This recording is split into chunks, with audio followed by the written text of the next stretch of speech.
Let's talk about the evidence, or more accurately, let's talk about the lack thereof, because when he says there is 100% DNA match on this scarf, he is not actually talking about a clone, as 100% DNA match would indeed be a clone. He is talking about a mitochondrial DNA match, because a DNA strand is 20,000 different genes, and a mitochondrial DNA ring is Wikipedia headlines rather than reading your textbook.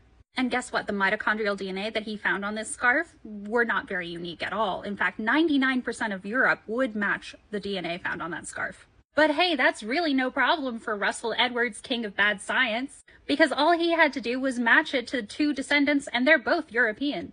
Perfect score all around. You can tell he's a really good scientist because here he is touching the sample as much as possible because he wants to be in the photo.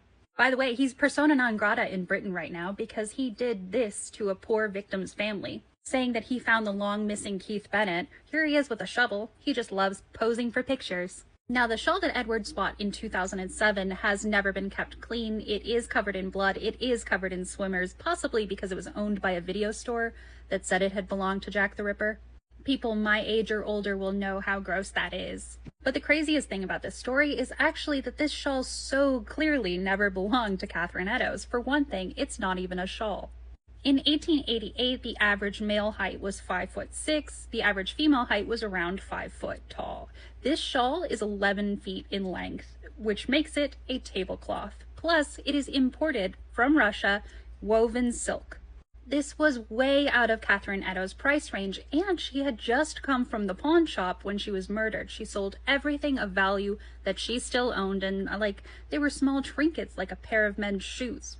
And when the police found Catherine Eddowes' body, they made a list of everything that she had on her at the time. We also have a list of every police officer present at the crime scene that night. But Russell Edwards would ask us to not just suspend disbelief, but also our critical thinking skills by saying that a police officer was loaned to the police department that night, went to the crime scene, was never written down, stole a scarf from the crime scene without anyone noticing, and then gave the bloody and disgusting scarf to his wife as a present that she didn't like. Edwards does say that she didn't like it because it was so blood covered, and that's why it is currently in 2 pieces. But that doesn't explain why she didn't try to wash it.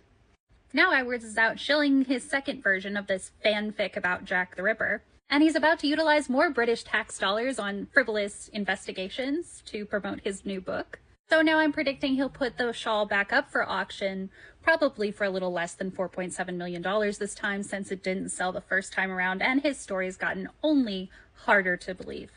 But who knows? It really all depends on how many gullible people make videos